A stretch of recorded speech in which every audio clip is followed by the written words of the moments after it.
So ayun guys, yung mga bitag namin walang nakuha. Nakita na ng kapatid ko. So ngayon pupunta kami dito sa baba. Dito kasi nga kukuha kami ng siguro mga 4 na kahoy. Kasi nga gagamitin namin doon sa gagawin naming ano, lamisa ba yun o parang ano, paglalagyan ng hugasan. 4 na pirasong kahoy lang kukunin namin, yung mga siguro mga sa 1 yard o mga 2 yard lang na haba. 2 metro lang siguro guys. Yung kapatid ko nandun na sa baba. Ayun, nandun na siya sa baba. Susunod ako, dito na naman ako dadaan punta dun sa kanya. So ayun, nangunguha na yung kapatid ko guys ng ano, gagawin namin poste. So yun, maiksi lang naman ang kailangan namin eh. Kukuha na lang kami ng ganyang pamposte namin.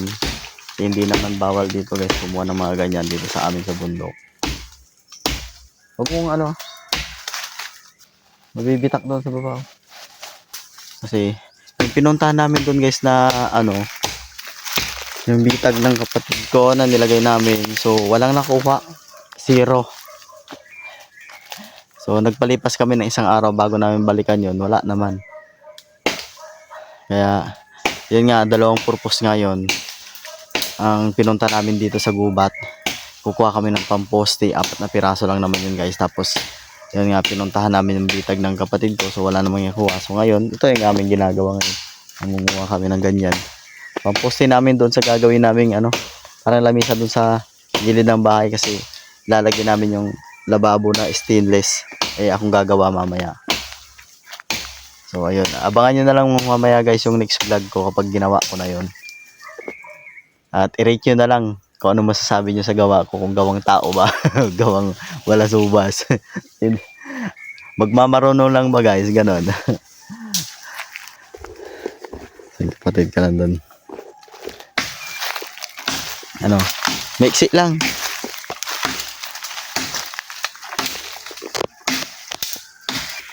So ayun, nakakuha na. Isa. Saan yan? Maliit yan eh. Parang baluktot na kaya. Baluktot. Titingin tayo. Ayun ang isa oh. Ayun oh, yung pag ganon. Maliit lang. Hindi na pang isang ganyan. Pwede na ba yan? Sige, kunin mo na rin yan. 2. Yung isa pa ganon oh. Isang ganyan. Para di natin lumayo. Yun. Yan na lang yung kukunin namin kahoy guys, kasi hindi siya matigas na pakuin. Oy, hinaantok ako. Andahan ka lang ha. Pag ano mo dyan, naputol. Tingnan nyo man dito guys. So ayun o.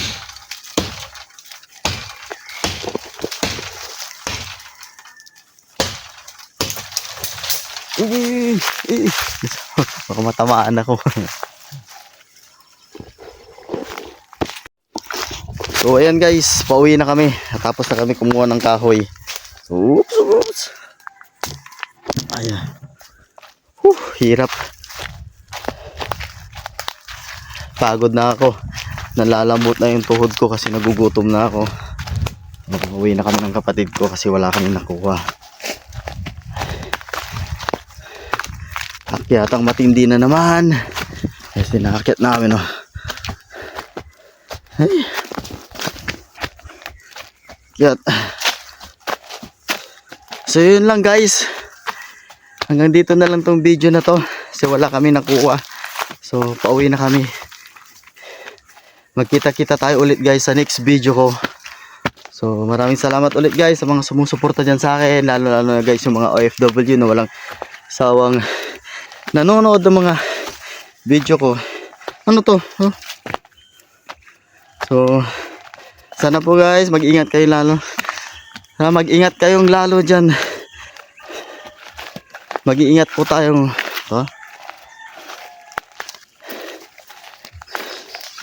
Ay, napagod na guys. Hindi na ako makapagsalita. So yun guys, hanggang dito na lang itong video na to ha. At ako'y mag-end na dahil pagod na ako. So, thank you very much sa lahat ng sumusuporta sa akin. Bye-bye guys.